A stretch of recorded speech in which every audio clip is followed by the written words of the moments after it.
think we can now. It's live on Facebook.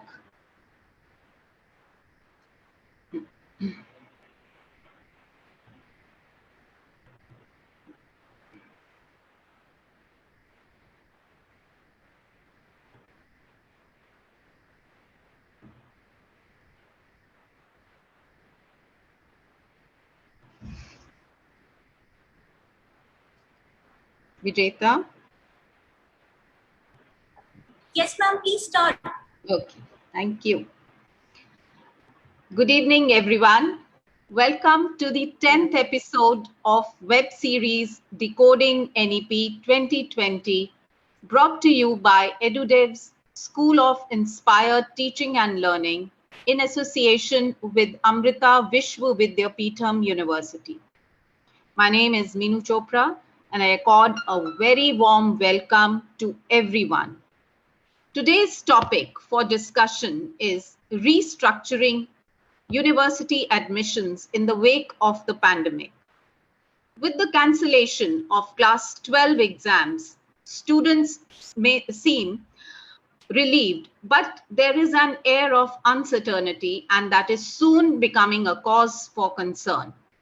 As we explore the nuances of navigating the current times, this is a good opportunity to pause and reflect on the importance we place on examinations as a mode of evaluation, the importance placed by universities in setting their admission criteria based on a student's exam result than their overall candidature, and the need for lawmakers and academicians to reevaluate the education system as a whole. May I welcome our illustrious panelists from the field of education. Our first panelist, Mrs. Charu Maini, is a dedicated educationist. She is the principal at DAV Public School, Sector 49, Gurugram. She is a true visionary who believes education must bring together a fine synthesis between Vedic values and opportunities brought forward by a modernist society. She has 28 years experience in the field of education. She's an expert panelist and resource person for teacher orientation and capacity building workshops with CBSE and NCERT. She has contributed to a wide variety of publications for primary to graduation level with national educational bodies like NCERT, CBSE, NMEICT, MHRD, and SWAYAM portals, MOOCs. We are extremely honored to have you on board. We welcome you, Mrs. Maini. Our next panelist is Dr. Nagendra V. Chaudhary, Vice President and Head Academic Relations and Learner Success at Times Professional Learning, a division of Bennett Coleman and Company Limited. Dr. Chaudhary has 27 years of rich experience in institutional building, designing innovative pedagogical tools, authoring books and articles. Dr. Chaudhary's professional goal is to build educational institutions from ground zero and make them stand out for a unique competency. He set up institutions like ENPC in Paris, Executive MBA program in Cochin, Sri Ramakrishna Postgraduate College in Nandyal, ICFAI Business School Case Development Center, and ESA Enterprises AG's Global Academy. His role at Times Professional Learning, ZT Cases, and Times Pro Center centers around building academic and intellectual capital. We are privileged to welcome you, Dr. Chaudhary. We welcome our panelist, Brother Maheshwara Chaitanyaji, who currently serves as the chairman of the undergraduate admissions of the School of Engineering, Amrita Vishwa Vidyapeetham, Deputy Controller of Examinations of Amrita Vishwa Vidyapeetham, Amrita Puri Campus, and also serves as the Contest Director, International Collegiate Programming Contest, Amrita Vishwa Vidyapeetham, for past 10 years. He has more than 14 years of teaching experience in the field of computer science and engineering. We are extremely honored with your presence, Chaitanya ji. I welcome the moderator for this session, Mrs. Devyani Kapoor. Mrs. Kapoor is an educator, an author, and a thought leader. She is the founder and CEO of Edudevs, the School of Inspired Teaching and Learning. An ex-principal, she carries over 30 years of experience with her in education sector and has worked with key brands in the educational industry.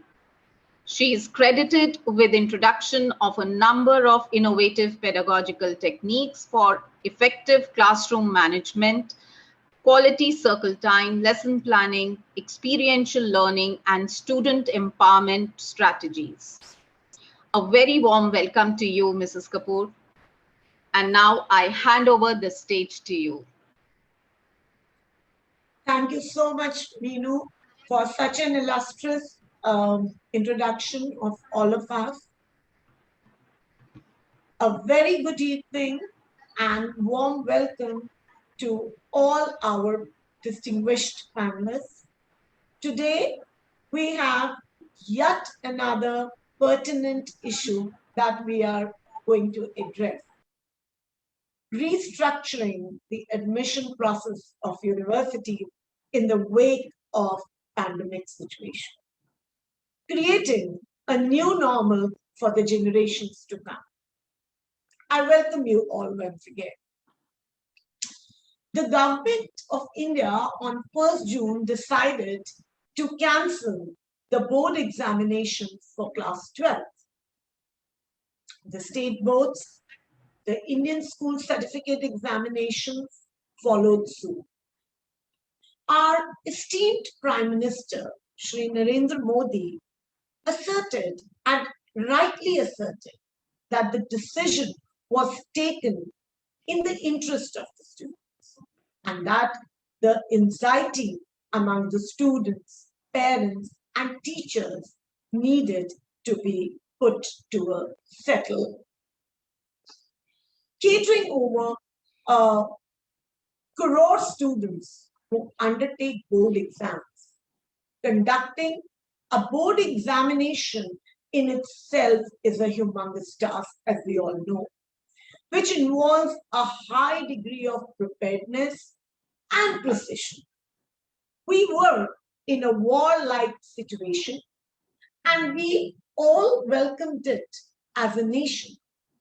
However, this decision opened a Pandora's box for all of us. The new academic year 2021 and 22 might face a unique approach in terms of formulation of merit-based results, seat reservations, eligibility criteria, timelines, admission processes. Everything would require overhauling, setting each of us into a new normal.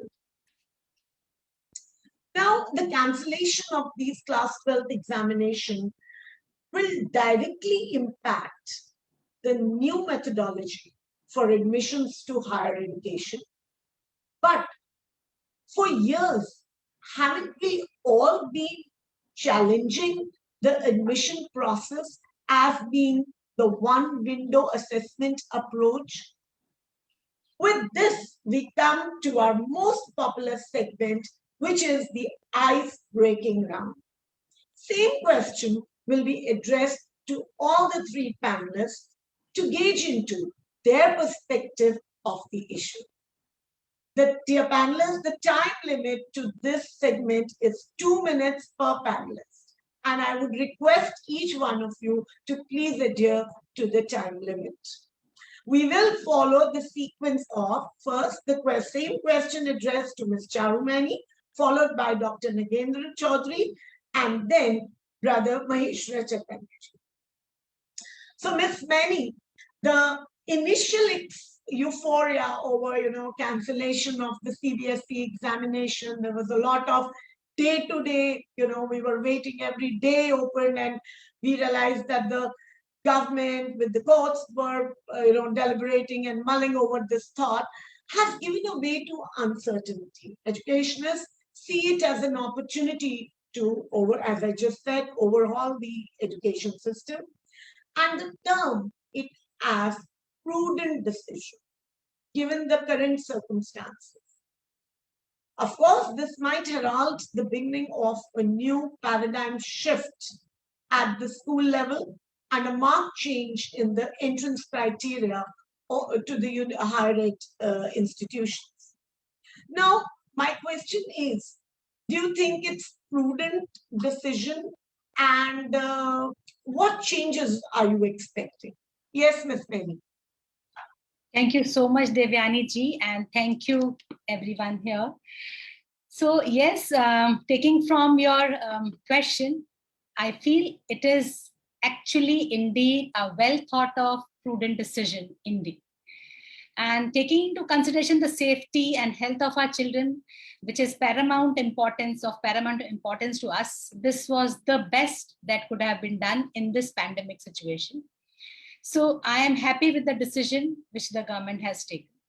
And the pandemic has indeed pushed us out of our comfort zones and brought us an opportunity to critically examine our education system. And then obviously, I would say change it for better. As you were talking about the university admissions and other things. So indeed, for ages, we have been talking about that the education system needs an overhaul. So this is the time that we get that to overhaul the education system. And the NEP 2020 also pointed towards it. And why only NEP 2020? If I pick up Kothari Commission 1968, it talks about all these things: competency-based syllabus, learning to learn, real learning, constructivist approach, etc. So all these were enshrined in that also. But somehow, maybe because of the bulk of the students that we have and to sieve the best, maybe this was coming out as the best policy. But now we know that that 3-year examination cannot take us further, and we have to devise new methodologies to assess the cream or assess the competencies of the students, the core competencies of collaboration, critical thinking, communication, which are core to a person to take up any job for per se, whatever. Okay, so like we can say literacy and numeracy, if someone has, then Google is the whole basket. You can pick and choose and learn whatever you wish to. And the National Assessment and Accreditation Council, which has been set, also I'm sure is going to help us in that. And the 360-degree assessments, assessment for learning and assessment as learning would be the way forward in this scenario. So in this way, I would like to say, yes, indeed, the cancellation of board examination and the n number of debates that preceded it will help us identify the learning gaps, identify the gaps in the education system. And it has taught us many lessons as to how to make it more equitable and resilient. So that's from me. Thank you. Thank you so much, Ms. Nani, and very well said that it is actually all about not just testing the memorization and the rote learning through the rote learning process. It is also about testing the core competencies, and soon it has opened and heralded into an era of competency-based learning. Over to you, Dr. Chaudhary. Thank you, Devyani, and other panelists. Really wonderful topic, I would say. I hope you will have animated discussion on this because you will never have a common ground. But nevertheless, I think I look at this one in two ways. One is from the point of view of cancelling CBSE examinations, and the second one is about, is there any scope for improvising the testing mechanism itself? I think I look at two ways. One is about the very idea of cancelling examination. I think, let me speak here more as a father. I think not as an educationist, but I think if I look at it as a father, I definitely feel absolutely saddening. There's no doubt about it, because the way my daughter, and likewise I've been talking to a lot of children of her classmates, and I also have counseled a lot of parents and their children, And with that little experience, I would say strongly that, for the last 1 year, the kids have been studying, and added to that, the uncertainty brought in by the pandemic. And then despite that, they want to do well, right? They want to do well for the examinations, and they're looking forward to it. And why I said saddening, because I think it was more of an administrative decision than a decision that has been taken, keeping in mind the future of students. Because the very NEP tells us about what is called as the gross enrollment ratio. And then we have one of the worst gross enrollment ratios in the world. And even if you look at developing countries, and then we're talking about right now it is about 26%, and then by 20, we want to move it up to 30% by 2024. I think that's a far fetch. Now it doesn't make any sense, because we're not going to be there at all. So I think even if you look at the next one is about, okay, I mean, that's fine. What else do you think the government could have done? I think they had all the time in the world to have planned for it. And that is something that I would hold them completely and dearly for that.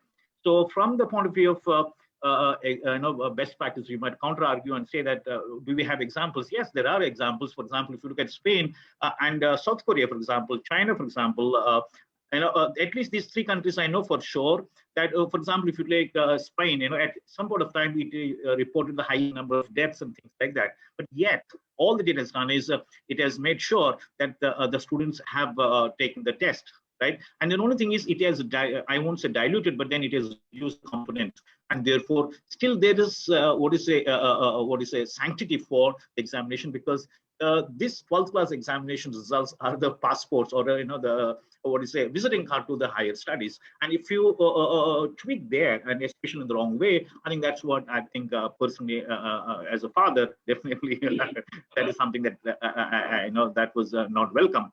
The second one is there any scope for improvising the result? I mean, the way we test the children? Yes, absolutely yes, because I think it is well argued and also voiced over many years, and especially in the last 1 or 2 years thanks to pandemic. I think there are ways and means to different ways and means to test the children, because I think one is because the very system is such that the teacher teaches one session, right? And then he teaches in over a period of time. But then if you look at the student, it is exactly opposite. Now he's supposed to remember all that the teacher has taught the entire year in just about 3 years' time, 3 hours' time. I think that way it is going to be very difficult for the child, and therefore the mental faculties are going to be frozen, because we're going to condition his or her learning. So therefore, I think there are enough and more models in the world where people are using these models to. One is definitely the continuous evaluation system. There is no doubt about it.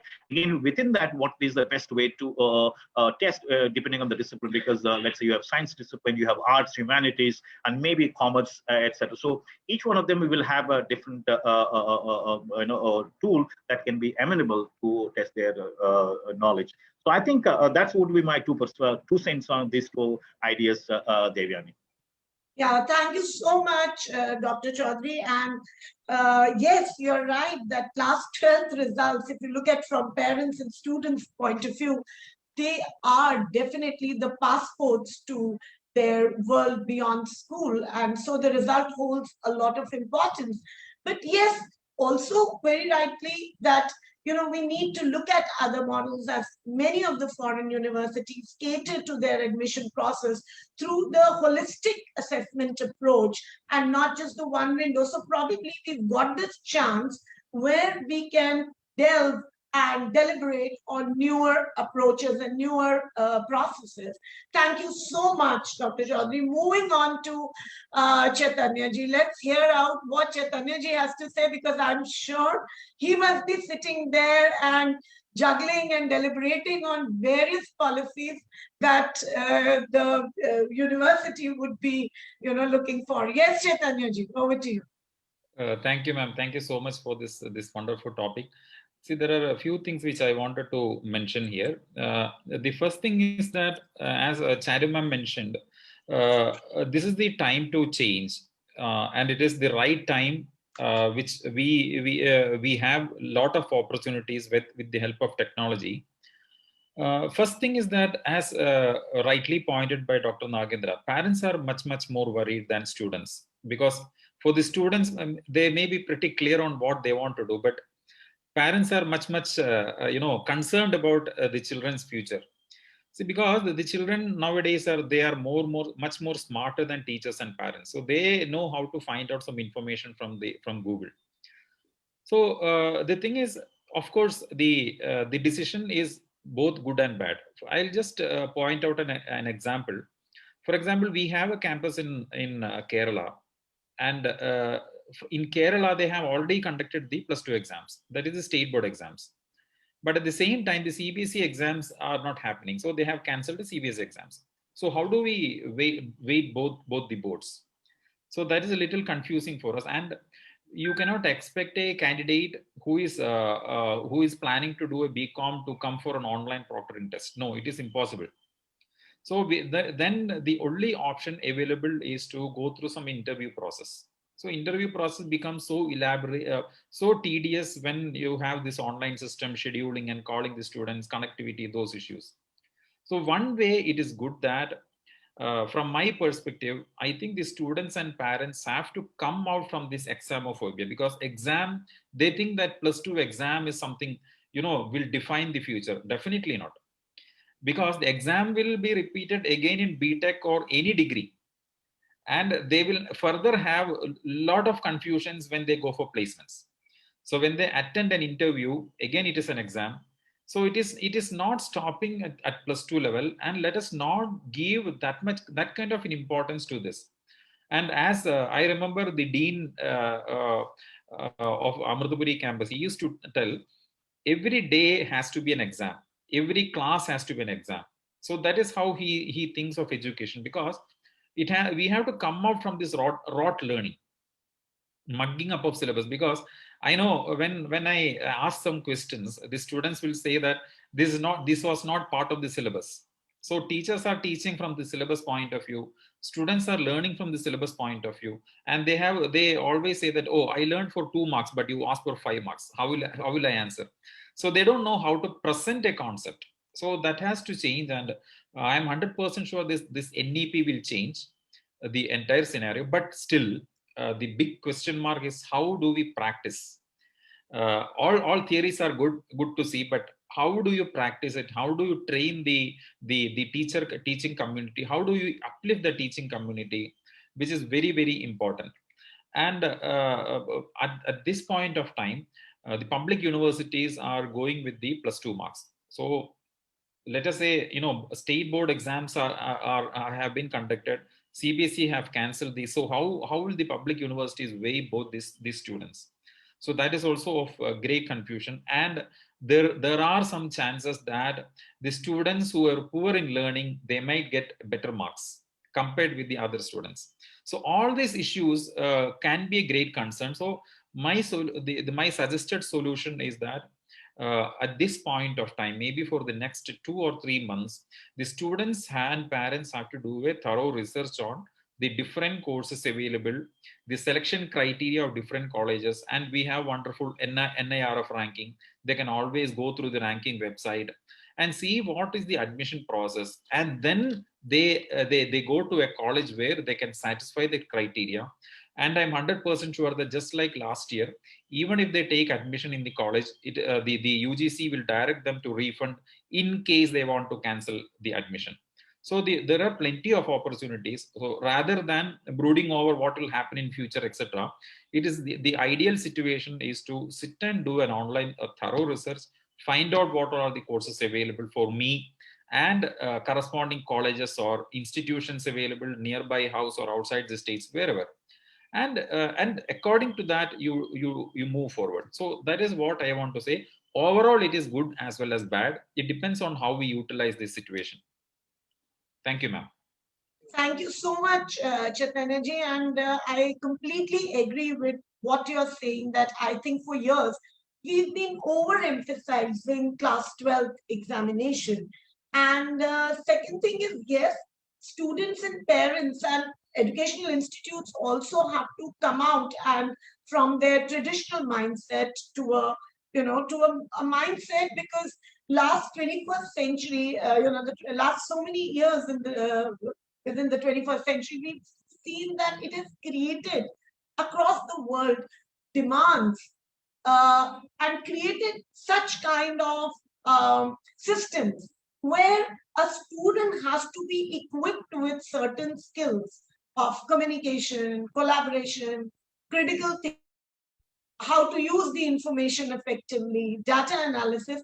So, it has to have the assessment, and the admission process should look into a holistic pattern than just one window. But yes, there is a lot to be deliberated before we come to a conclusion.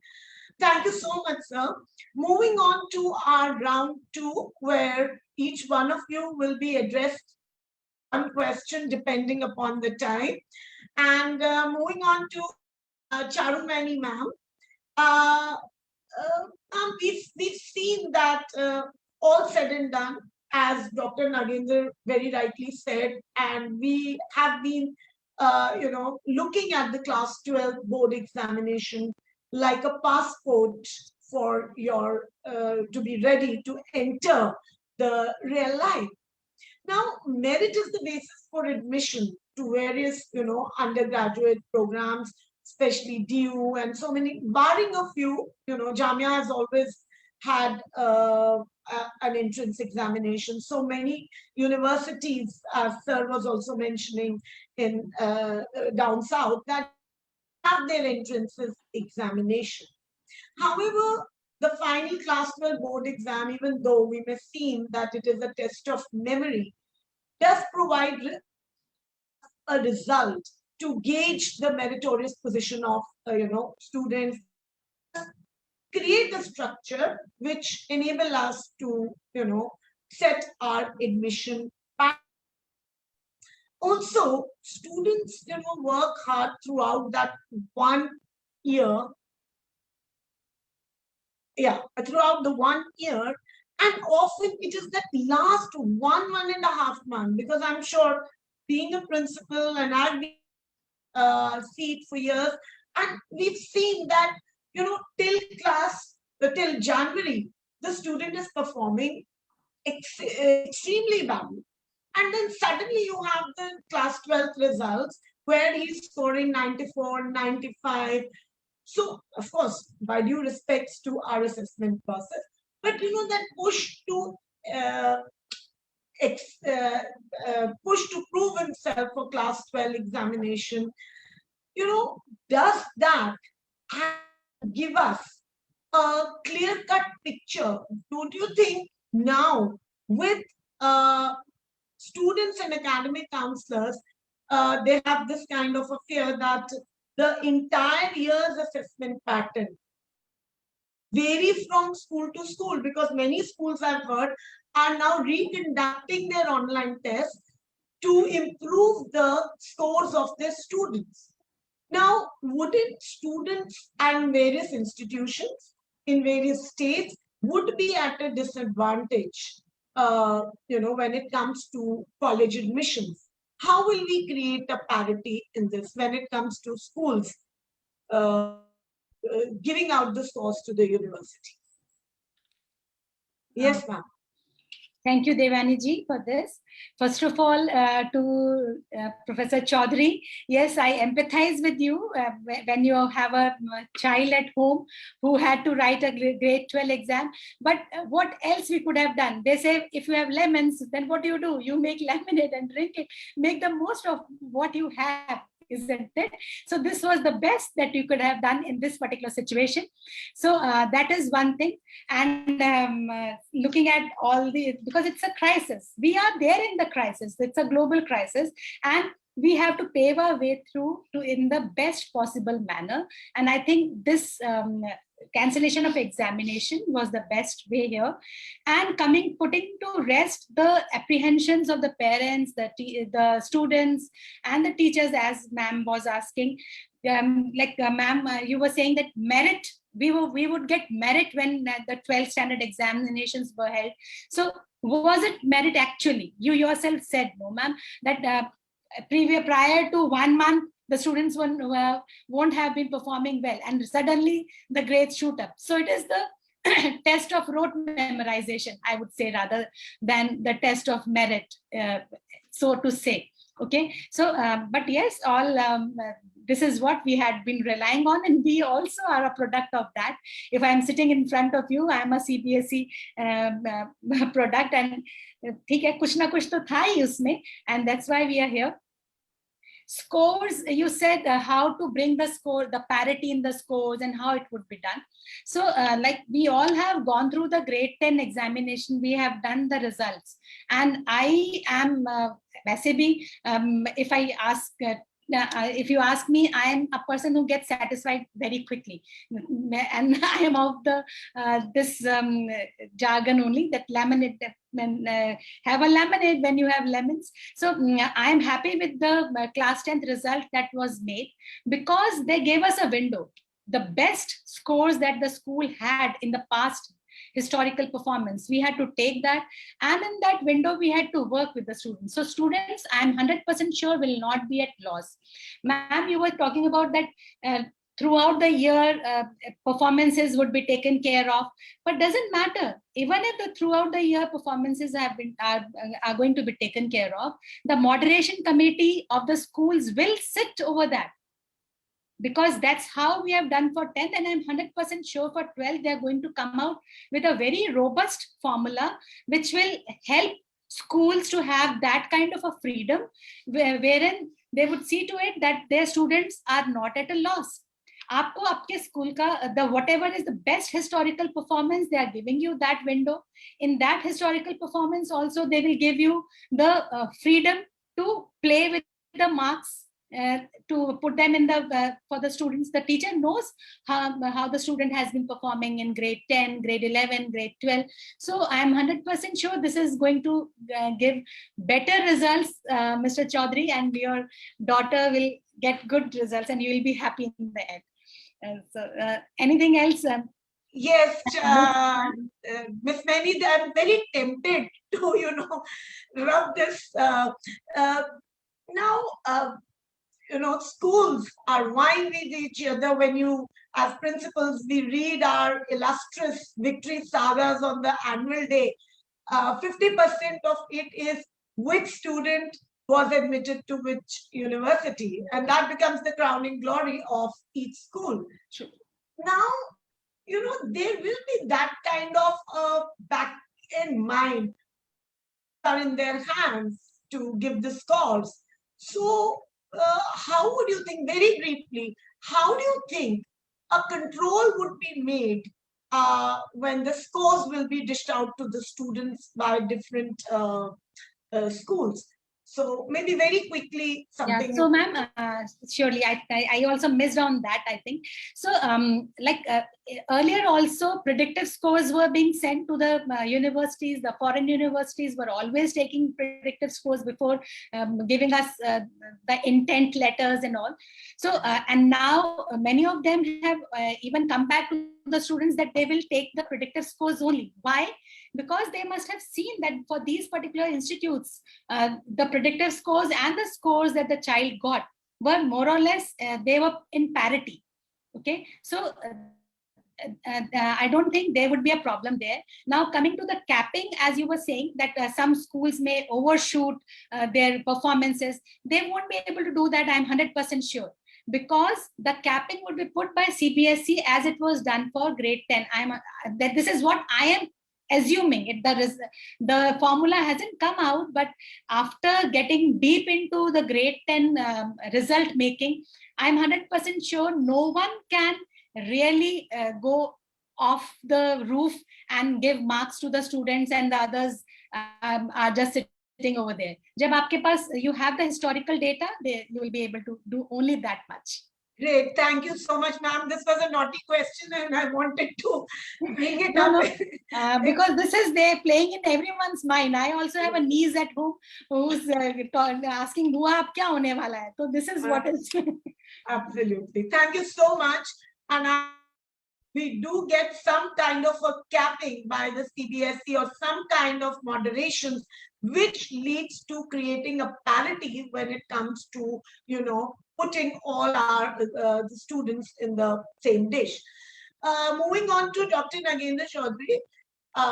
Yeah. So the pandemic for sure has created a new normal.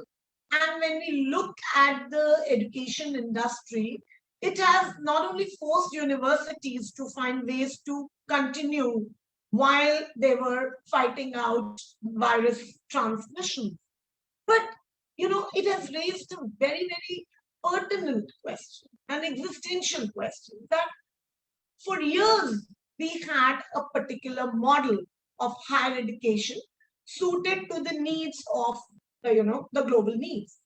Now the 21st century has inaugurated and created a newer world where expectations are different from the students, the skill sets are very different.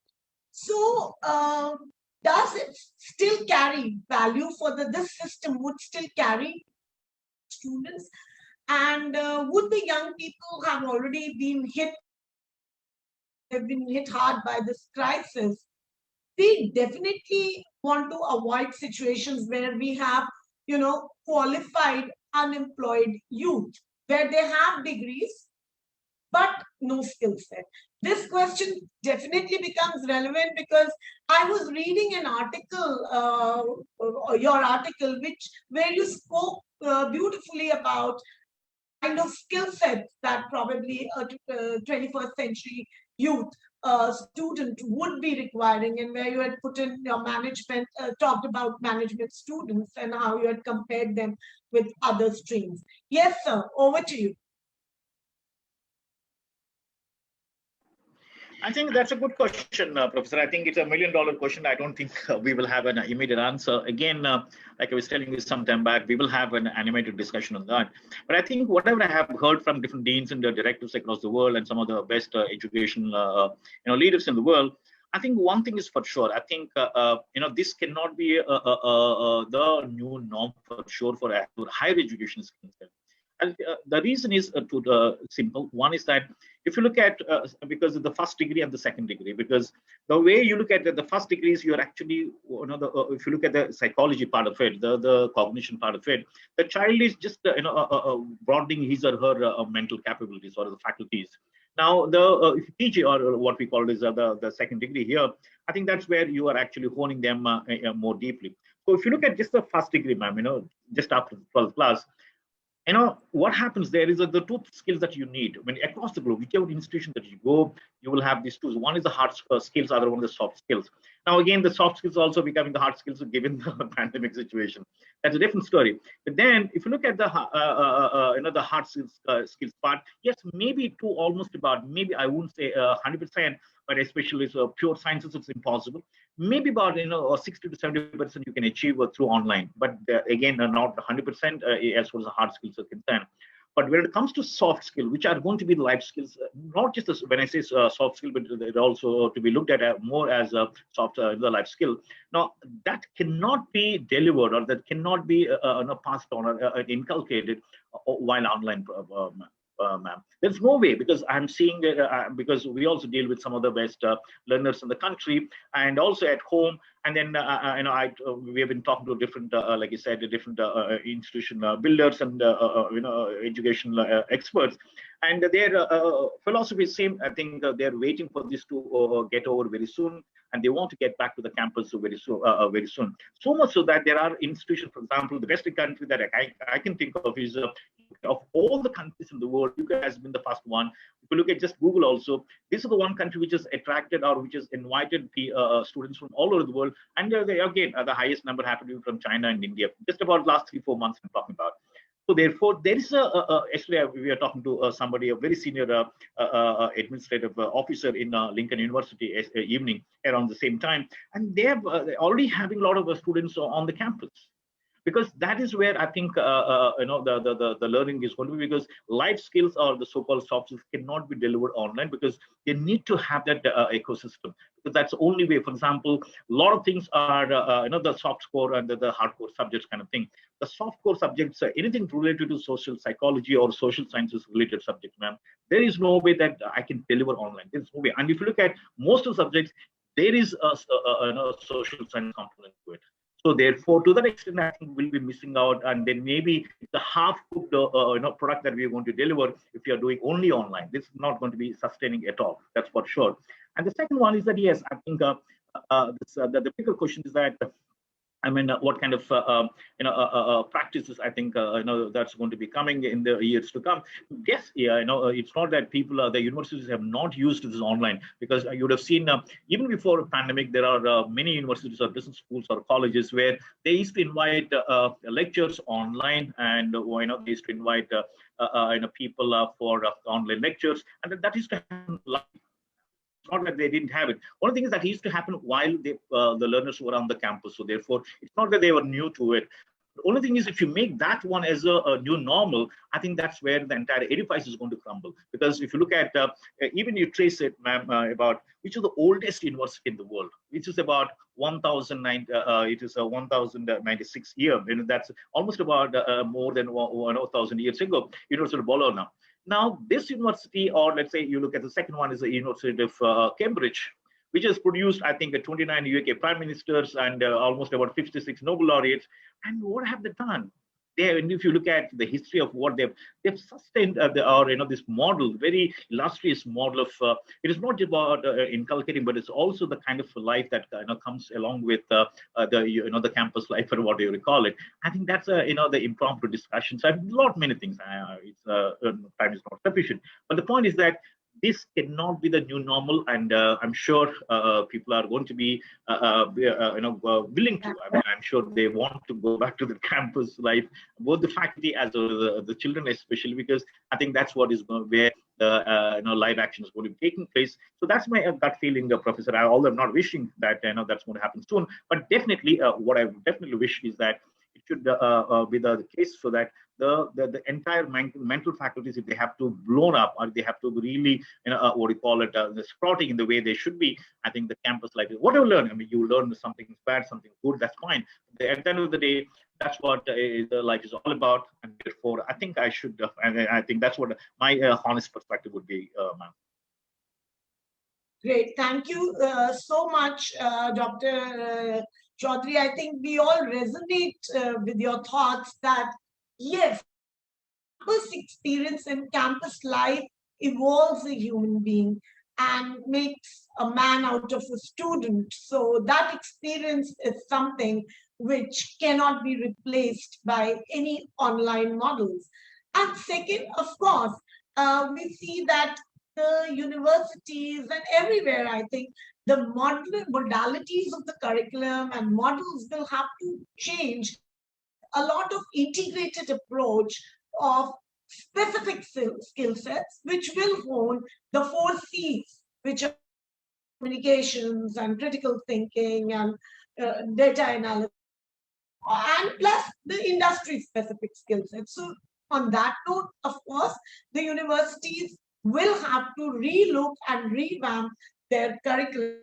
I'm sure most of the universities are doing this. Thank you so much. Moving on to Chaitanya ji. Now, again, a question which I think you're the best person to handle this. That last December, the Union Ministry of Education had formed a committee to look into the modality of a common entrance test for the undergraduate courses at all the central universities in accordance with the National Education Policy.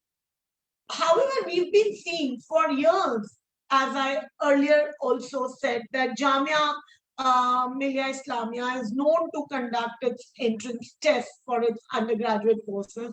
Many other universities do that, but then there is a clear-cut distinction.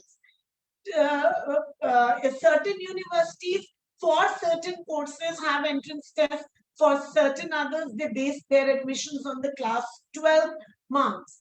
Now, I think this situation has given us an opportunity where the universities can probably, wholeheartedly support the central universities' common entrance test for the UG courses. Now, what do you see? And do also tell us what could the challenges be in conducting. And the model is very good. It does bring a right kind of meritorious students to the institution, but there would be definitely some challenges. And so, yes, Chaitanya ji, over to you. So, ma'am, let me honestly tell you, there are so many entrance examinations in this country now.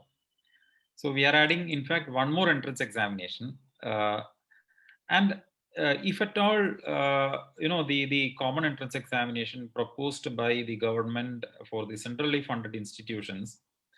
So how many entrance examinations will a student write? First thing. Second thing is that what makes it different? How is it different from other examinations? First thing.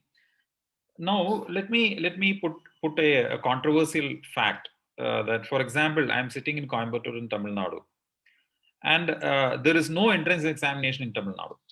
So for the state university, Anna University, there is no entrance examination. Admission is for the engineering programs. Admission is purely based on the +2 marks. So what can we expect from such kind of a student, or those students who are not trained to attend an entrance examination, whether it is an offline or online exam? So how do we address that challenge? Where there are several states in India, there are a lot of coaching institutions running business, and they just do the coaching, and we always call as cracking of entrance examination. Yes. But let me tell you, they may be good in cracking the entrance examination, but they may not be able to perform well in the academic system, because they are trained in that way for years. We can see IIT coaching from 6th standard, 7th standard, 8th standard, and there is no concept of +2 or any board, and board is just an add-on, where the main thing is coaching. So again, the same concept will flourish, and we are actually nurturing that kind of a fraternity. And of course, it is good. Common entrance examination is good, provided the next level, that is the school level, if you are able to balance that school board across the states, across the CBSE and the state board, government has to bring in some mechanism to equate a state student and a CBSE student. One way or the other, they have to be ready to accept the changes. For example, what I hear from Tamil Nadu is the last government, they made a very good reforms in the education system in the state. And now they have introduced a lot of skill-based or experiential learning-based assignments and assessments.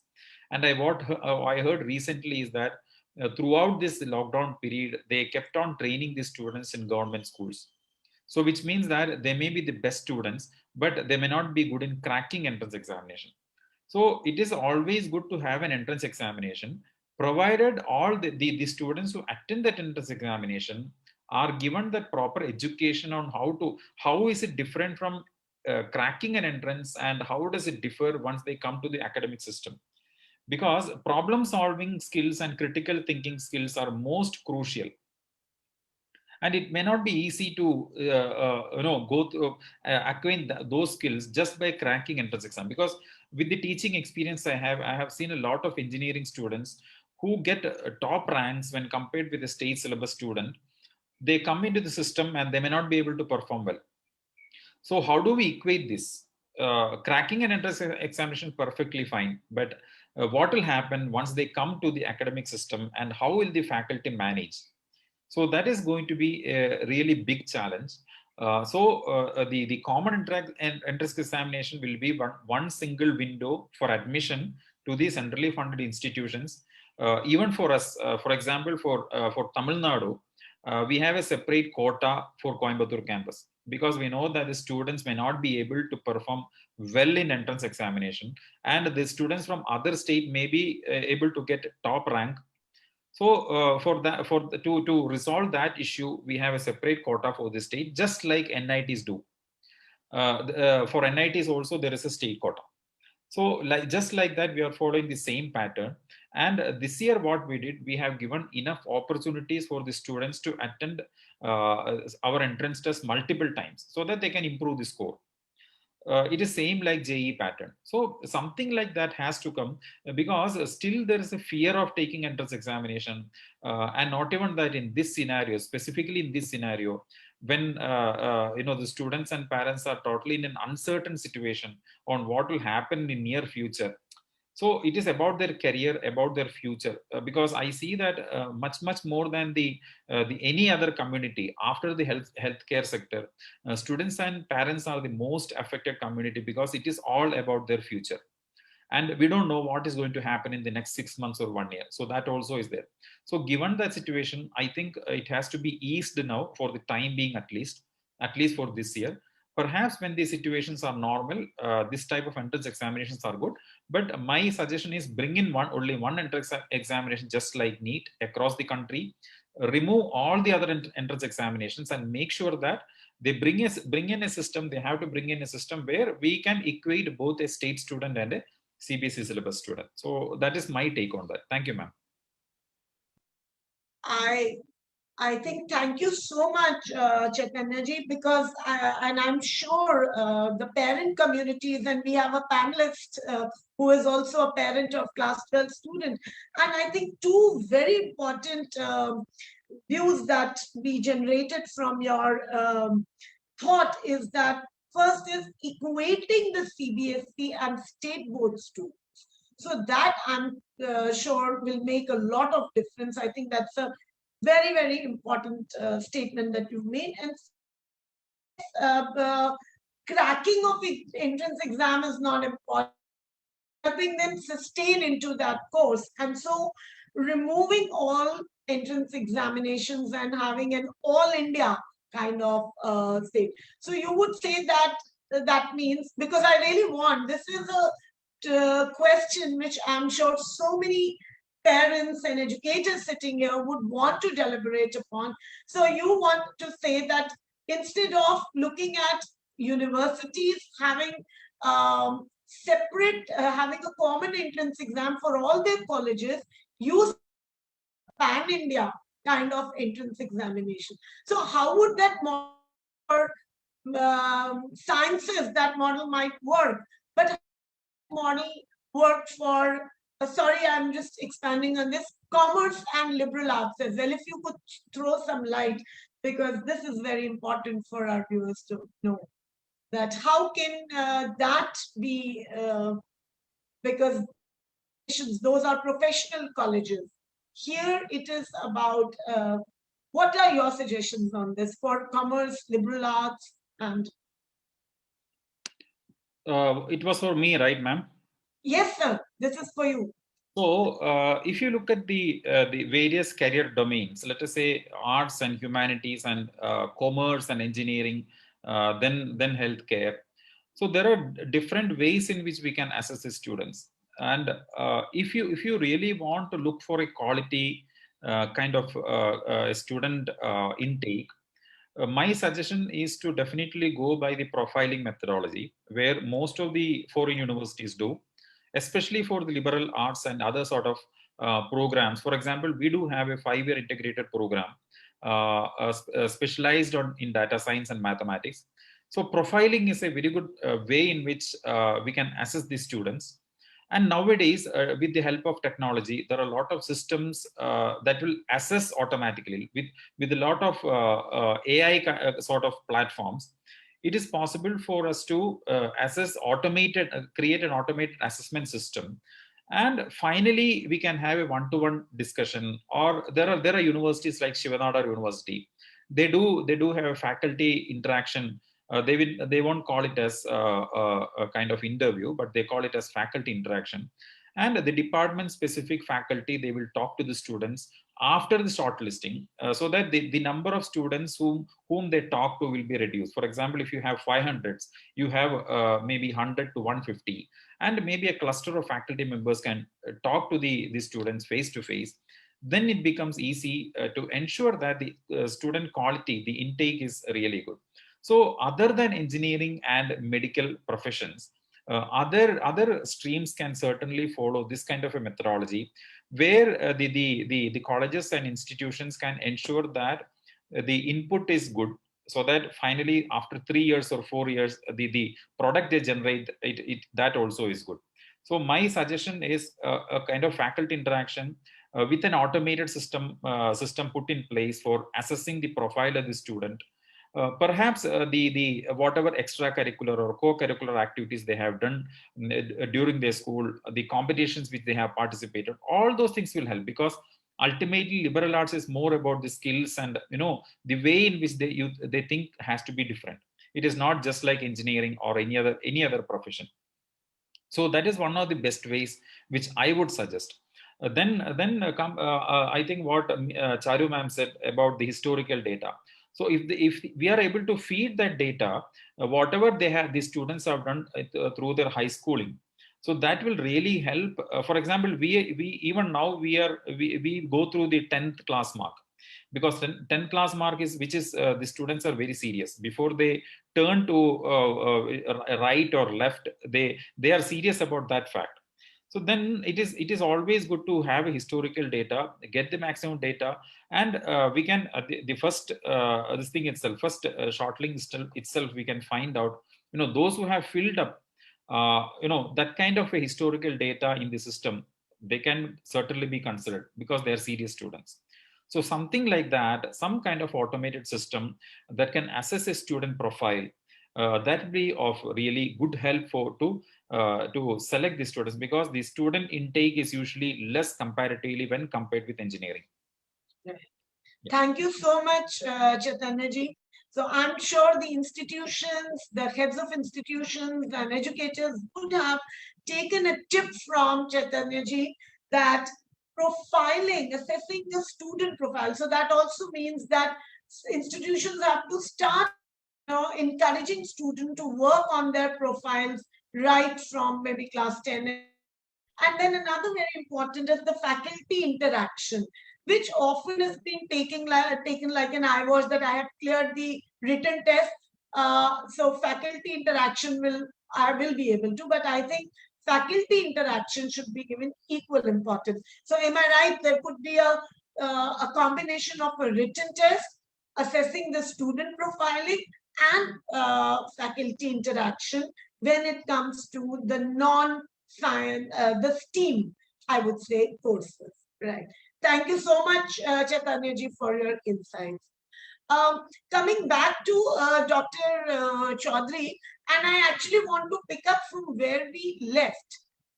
Now, we were talking about the experience that the child on-campus experiences, which the students last 1.5 years have been greatly missing. The cost of education still is high, but the college experience is diminishing. But at the same time, the online courses that are, being offered, and I see around, on various social media handles and other LinkedIn as well, that students are encouraged to take up these online courses, and those courses are actually bringing a lot of value to them in terms of developing a skill set, etc. One more recommendation is, even if when we have open, are open, how would you, what would you suggest, that what pattern should there be, like a combination pattern for the new model of the universities when they open? So what would be your suggestions on new patterns, creating a blend of best of all the worlds? I think I would put broadly as a, maybe if I have to put an overarching structure, ma'am, I would say something like this, 60% practicals and 40% theory kind of thing. I think that should be the issue, maybe 60% or, 70%, whatever, but at least 60%.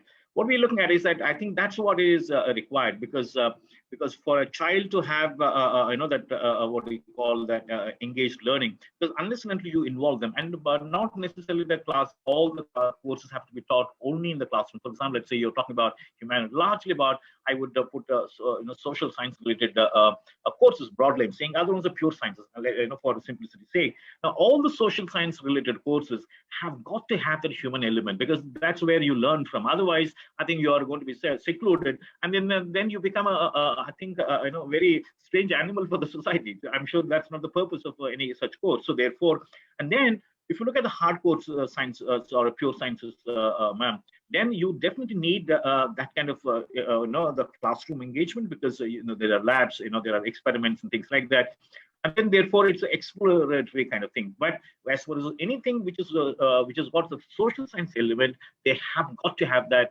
thing. But either way, I think I would strongly recommend. For example, I can tell you from my little experience, I think whatever courses that I was running, for example, BB or MBA or any other course, it was always important for me, in fact, for us to ensure that we used to have a simple thing. For example, I've introduced something called as a peace program, professional engagement and career excellence course. Now, what it meant is that it is absolutely all-rounded course. It has nothing to do with any specific module we have designed. In fact, I remember the entire committee was so appreciative of that course, because students were amazingly benefited. I'll tell you what we have got is there is a component of movies. So we used to encourage people to see movies, and there is a discussion, not just movies, because it is all about edutainment kind of thing. And then there is a book review. They have to read a wonderful book, right? Again, we have to give a list of books, and then they used to have what is called as a video making, because right now everybody is into because we have to speak their language. The children language is YouTube language, or the children language is, or earlier the TikTok language. So the point that largely we are saying is that it has got to have the practicals, and it has to have that theory. Theory, again, I think it all depends on the theory. Doesn't mean that the moment we make it boring, that's what people say. But otherwise, theory is a very good example of what people call it as it is a structured way of putting the practice. Because that's what the theory is all about, because theory doesn't come just like that. But because the way it is delivered, I think that makes it all more boring, or all the more disconnected. But I think the most important thing is to ensure that students are engaged, because ultimately, like I was telling, it is not about teaching, ma'am. It is all about learning. Because like I was telling somebody else, you can have a wonderful teacher. Maybe a gold medalist, or maybe a outstanding faculty. What if the students don't learn in the classroom? As good as saying operation successful and patient died kind of thing. So I don't think I should have that kind of situation. I want to have every child, every session, because there's an opportunity cost. Every session, they're adding a brick to their life, and that's whole deal. So I can have, I have seen a lot of faculty, amazing faculty, but then when you go to the classroom, they're disasters. It's all due respects, because their mind is elsewhere. Maybe they are good researchers, maybe good thinkers, but it comes when it comes to classroom teachers have got to be something who have a different DNA altogether, who want to be quizzed, who want to be contested, who want to be challenged, and that's the kind of faculty who should go to the classroom. And therefore they're the ones who will the thing is that the kind of difference that somebody can make, Professor, that is the one I would like to state, that is the larger the delta we every learner. Because like I keep telling the faculty that please don't look at a child, because if you want to be truly evolved, I would say kind of a level 5 teacher kind of thing, please look at behind every child there is a family.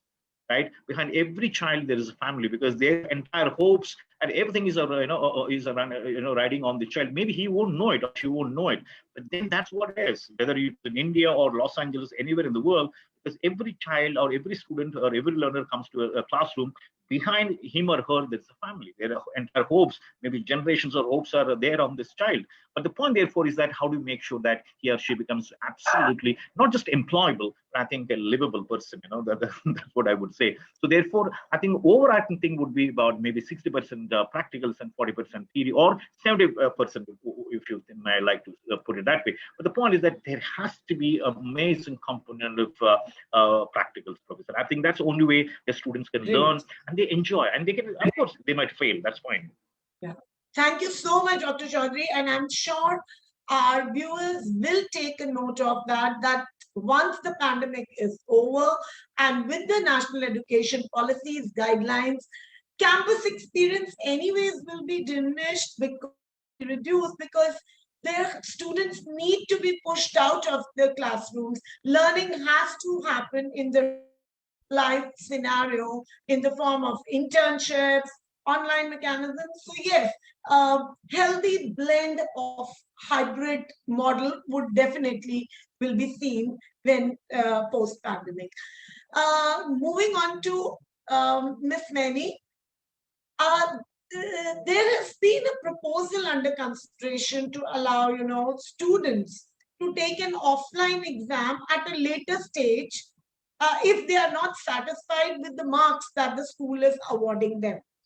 Now, with this system in place, and we see that most of the foreign universities, as it is, they are delayed.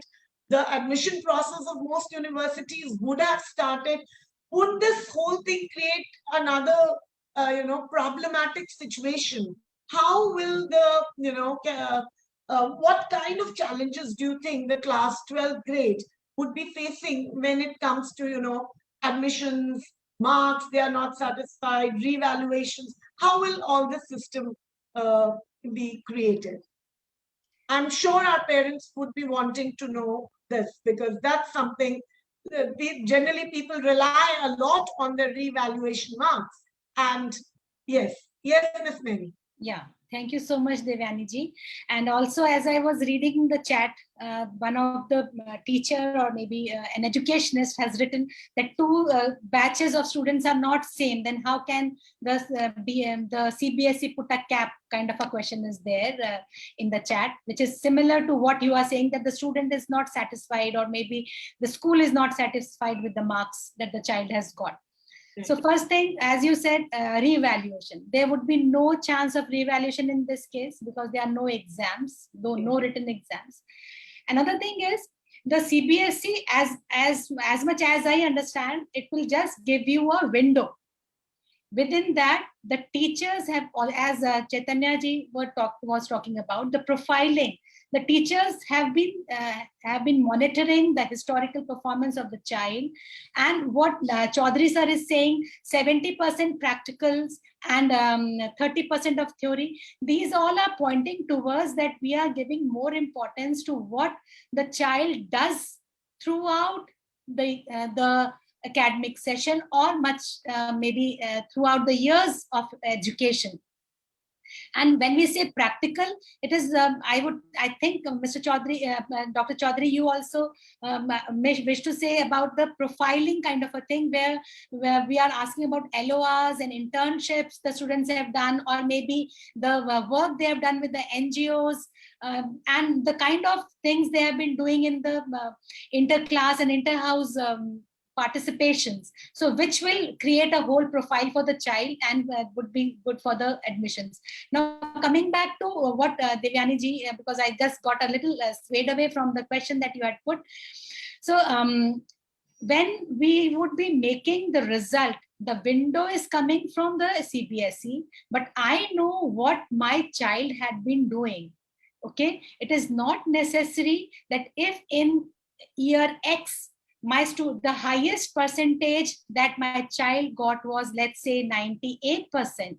But this year I can see there is a spark in one of the student or two of the students of my school. So no one is stopping me from giving him or her a 99% marks. Okay, but I have to have a rationale ready with me that why I have given those marks. So this is also putting to rest the question that Ma'am Rita has put in the chat, that two students of two batches are not same. Yes, indeed, they are not same.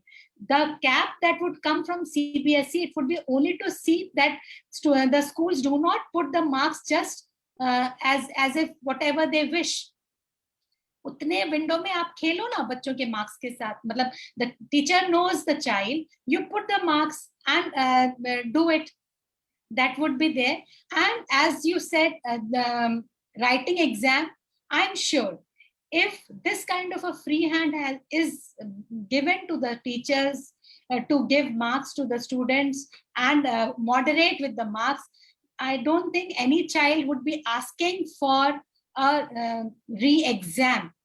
I don't think they would be asking for that, because I feel that the students are going to be satisfied with the marks that they're getting, because it would be the marks that they have got throughout the year, plus the moderation committee from the school would sit and increase the marks to reach to a level where the best performance, historical performance of the school had been.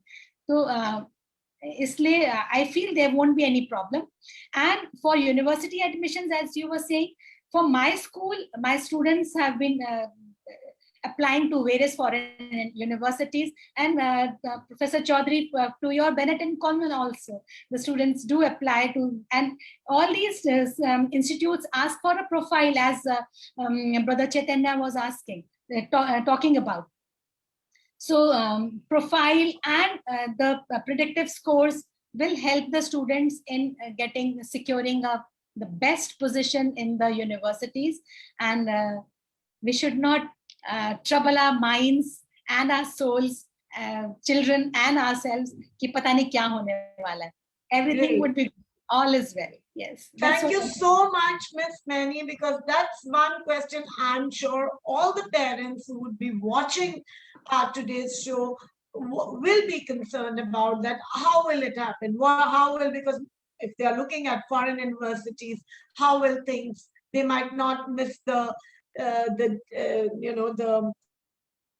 and considering that so ma'am, Devyani ma'am, just I'll add, the universities are accepting the results that we had given them, the profiles that we had sent, the predictive scores that we had sent, because that's what I have received from my students who have applied in University of Waterloo or other universities, because these universities must have seen that whatever the predictive scores the school is giving, maybe, I do not know how they have done that, and the actual scores which have been obtained by the students in the previous years, which are our alumni or alumnus who are there in these universities, that's the reason that they are accepting the predictive scores, and they have already given admissions to the students, and I don't think there should be a problem. So those admissions are on the provisional grounds, like initially it used to happen that with the predicted scores we had provisional admissions, and then they were confirmed only once the board results came. Ma'am, so, but now it's yes, you're right. Earlier it used to be on provisional grounds, and they used to wait for the scores from the CBSE after they write the exams. But now the news that's coming, and a few students have written to me that they have already got the admission. Yeah. Okay, thank you so much. I'm sure this satisfied so many of our parents. Very quickly, one last question I'm taking up, and after that we'll have questions from the audience. Question is to Brother Maheshwar Chaitanya ji. One of the prime newspapers, sir, had an article on the new version of the engineering, that it is structured on a 3+3 or a 2+4 format. Now, students are admitted directly after grade 10, mostly on the grade 9 assessment and all. The format assures the engineering seat while also providing them relief from of board examination. Now, what is your perspective on this kind of a system? How do you think the student's mind is developed enough that by the assessment of class 9, or is he sure that by that time he does wants to pursue those 5 years or 4 years of engineering? So shouldn't we wait till class 12? Please tell us about this. Okay, ma'am. I too saw that news, and honestly speaking, it is basically 10+3-year diploma, then a lateral entry into the BTech or BE. That is how it happens. So even Amrita has the same system, because that is as told or as regulated by AICTE and UGC.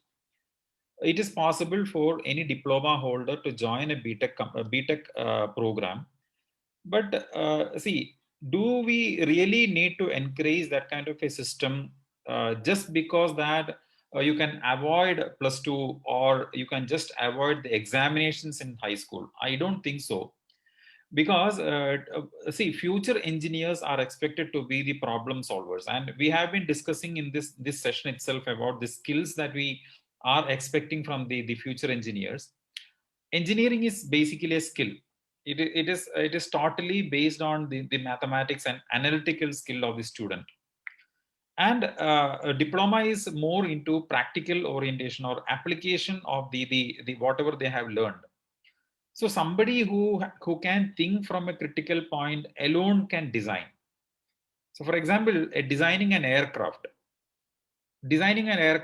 is very, very crucial, or any such kind of a thing. For example, designing a robot or designing an automated device, it is very critical, very crucial, and that has to be done by an engineer with having very good mathematical skills. So the design perspective is totally different. And when you talk about software, let us come to the software. Even software also requires a very good design. Recently, we saw Nirmala Sitharaman, taking on Nandan Nilekani about the tax filing software. Even see that is how you think of. So when it comes into practice, the practical application can happen only if there is a good design behind that. So to craft or to bring in that kind of engineers, it is very important that they have to go through the schooling system, proper schooling system. And of course, as rightly pointed by Maini ma'am, see that skills they acquire from the school is totally different. And I earlier I suggested in one of the conversations that now you have integrated programs offered by coaching institutions right from the 6th standard and 7th standard. So how are we training that, or how are we programming the brains of the young students? Which means that they are just like horses. Horses have this kind of thing. They will run only to what the different way. So that is not the way it has to be. They have to be exposed to different type of career opportunities, different skill set, and let them experience and then let them choose. It has to be the responsibility of the student. Let us not give them any kind of shortcut. They have to experience, they have to learn, let them be responsible for their future, and parents has to be facilitators. They have to facilitate. So honestly speaking, this kind of programs, I don't think we should encourage that. But of course, if there are diploma holders who really want to get into engineering, or they come from that kind of a background, then it is perfectly fine, because AICT has already approved that kind of a system where a student who has completed diploma can always join BTech. There is no harm. So thank you. Yeah, it has to depend on the perspective of the student, and from their career plan, they have to decide whether to go for this or that. Yes, ma'am. So I think very beautifully you stated that we should not be encouraging this kind of program just because we would secure a seat, or probably avoid those 2 years of. But very rightly that the schools and the parents need to prepare the students. So the class from class 9 onwards, preparation towards this mindset can be developed, and school especially needs to take that time. In fact, I need to congratulate. I was reading one of the competitions that Amrita hosting, that is Elgo Queen competition, and that's a competition on computational thinking, codification, and it's more like catch them young. So these are, so parents and schools can, the profiling that you were talking about. So the mindset of the child can start developing by throwing children or exposing them to these kinds of competitions and opportunities. Great. Thank you so much, sir. And I'm sure our schools especially and parents would have taken a note of it, that it is not important to run after and block your seat or avoid those 2 years of rigorous training. In fact, those 2 years are very important. But start preparing your child right from class 9, exposing him to the right kind of, opportunities. All right, coming to the another very favorite round, which is the Q&A. Some questions which the audience addressed to the panelists. And here in my phone, I have a number of questions which my backend team is giving me. But yes, one of the questions is by Aarti Tandon. What will be the criteria of private universities for admission this year? I think we've been talking a lot, but one bite can be taken from Brother Chaitanya ji to sum up what we've been discussing. Yes, sir. So in general, for the engineering program, because of the high intake, most of the universities, especially the premier universities in India, they go with entrance examination. And the +2 marks is only taken as an eligibility criteria just to make sure that they are passing out from +2 and they are given the admission. But with regard to the other programs like what we were talking about, for example, biotechnology or commerce programs or programs in liberal arts or any other undergraduate programs or integrated programs, most of the universities go with the class 12 marks. But this year there are institutions, for example, we go with the +2 marks and talking to the students, though it is an elaborative sessions that we have to conduct. But ultimately, see, we are not concerned about this year. And I feel that even the parents and students, they have to think about the future only, not this year. This year is anyway going to be like this only. We cannot expect much or a better world than what we see now. So what we have to think is we face the situation with confidence, nurture the talents and skills, and go through the interview process or go through any test process that conducted by the universities to join the favorite programs. So programs have to be favorite than a campus. Choose the best program, then only the campus comes or the institution comes. And let us think about the future of the students, not the we let us forget about 2021.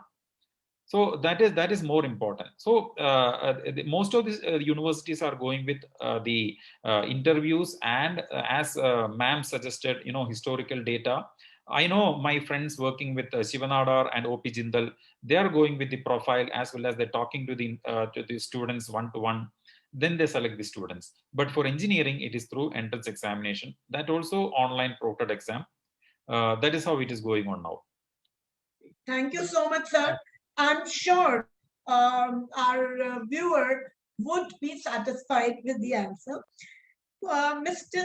M.D. Zargar has a question which I feel is very philosophical, and I'm tempted to address this question to Dr. Nagendra Chaudhary.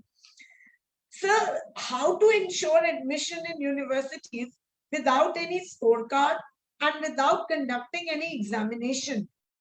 Still ensure it in a transparent way. I don't think I will have an answer. But I'll give you an example. I think maybe that can maybe because there's no way that we can answer this. But nevertheless, I'll just give you an example. I don't know if I ask all of you which is the world's oldest and the smallest university. We know the best of the universities because the QS rankings and all that. But trust me, I'm sure this university, none of us would have heard about it, mostly. And therefore, let me repeat the question, which is the world's oldest and the smallest university? And by the way, I'll just give you some hints, ma'am. This year, it is celebrating its 103rd year. Until 100th year, till 100th year, with all due respect to all of you, by the way, it never allowed women as students. And every year for last 100 this year including, it admits only 12 students a year. Only 12 students a year. And the fourth one is that it does not charge a penny. Fifth one is that there are no faculty. And you can imagine in the last 100 years, it has produced about 1,200 students. And you can imagine where these guys would have been. They have occupied some of the best positions in the world. Now, what do we say about this institution, university, whatever you call it? And by the way, this is the world's oldest and the smallest university, so-called. And by the way, that name is Deep Springs, which is very close to Las Vegas, United States. Amazing, every year it takes. So now what is the criteria for that? Very difficult to say. But I'm sure, because one thing is for sure, there is no free lunch. There is no free lunch. If you want to get to the best universities, I think you better go what to say. I won't say ragmal, but then there's a rigor, because otherwise we are disrespecting our own legacy. And therefore, I think for someone to get in there, of course, there are institutions where they also give what you call the weightage to the economic situation. So it's not that you have to be only this way, because there are meritorious students, but because of their otherwise economic condition, they may not be able. And there are ways and means for those students also to get with them. So I think the like you rightly said, ma'am, it is philosophical one. But again, when people fail to understand reality, there is a philosophy. Right. Right. So that's my take, Professor. Yeah, thank you so much. And I think my answer again would be to Mr. Zagarkar that profiling, student profiling, because will be the answer if ever there are no examinations, no scorecard. Still you want to make a transparent system, then the student profile should be so powerful, so stand out that yes, the child does have a chance to. We have one more scope for one more question, though there are so many questions. But yes, one more question. What about, this is by Miss Sangeeta, what about the students who don't fall in the merit list? What about, she has just written this. What about those students who don't fall in the merit list? And I'm sure, so whatever she means, I'll address this question because this is more close to class 12 performance. What will happen? I think need to say that, like when I said you can see who gets the highest and all, then she's saying, talking about the non-meritorious students, then how the teachers are going to give marks to them. I think that's what she means. I do not know if she means that. Do you think, ma'am, is she saying that? I actually think that because when we're talking about merit, that's the average. I think what she average student, the average student. So for average student, yes. So the marks are already there with the teachers, and moderation is always done across the board. It is done for all. It is not that this is my favorite child, so I'll give him 15 marks extra over the marks that he or she has scored in the school examination. So if I'm giving 15 marks, I'll be giving 15 to all. This is how it is done when the moderation is done. Okay. So it's not that I will not give to this child. So whatever the child has scored in grade 10, whatever percentage board comes out with, 20, 30, whatever, and the marks that the child has scored over the whole year, the best of the marks can be taken in the benefit of the child, so that the school average comes to the what the board is asking for, and then putting the moderation. I think some formula of this kind would come up. With that, I think yes, I'm sure if your suggestion blended with Chaitanyaji's insight, where he said that it is not the college or institution that you should be aiming at, it is the course that you should be aiming at. So even if you're average, you should not look about the merit as in it. You should work hard towards whatever you aim at, and then probably get into the course and don't look too much into the institution wherever you get that course. So I think what Ms. Mani is saying and what Brother Chaitanya said should be the. And one thing I would like to add, ma'am, like for class 11, we are getting admissions for grade 11. Even we give admission to external students, not only our students, external students also come. So how do we choose them? It's the same manner as Brother Chaitanya is saying, that we nowadays, earlier we used to have examination, entrance exam. Now we don't have any chance of that. So we are doing Viva. We do rigorous Viva for the child and a Google questionnaire. So that is done plus Viva. That's how we gauge a student. That is, and last year also we did this for our admissions. And this I think you've actually answered a question by Miss Ashish Srivastava, who is actually asking this question: what will happen to those who just joined a class 11? So this is the answer that, these are the various ways. So Brother Chaitanya said given a very good formula, Viva plus the little exam, maybe a Google examination that you do. that gives you the best about the child, the profiling with the teachers give. That's how it is going to be. And I think it is the best in this scenario. Yes, I think that's actually very important, that we have to start changing our mindsets now, understanding that pandemic has given normal.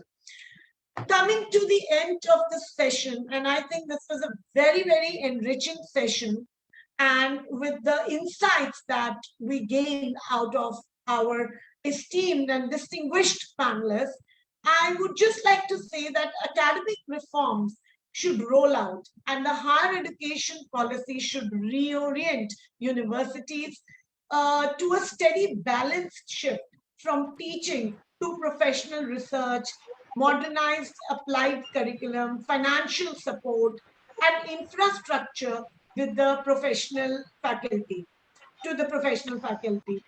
And of course, some sort of academic. We come to the end of this discussion, but we will be continuing the same topic of restructuring the university admission. So till the time, each and every of our audience, parents, educators, we all come on the same page and come out with a document which will help us to, revamp the whole system. We will next on we'll be rolling on the 19th or the 26th. The next webinar would have a continuation of the same theme. From the bottom of my heart, I thank each and every panelist. Thank you very much, and stay tuned to Decoding Education Policy 2020 by Edudevs and powered by Amrita Vishwa Vidyapeetham. Thank you so much.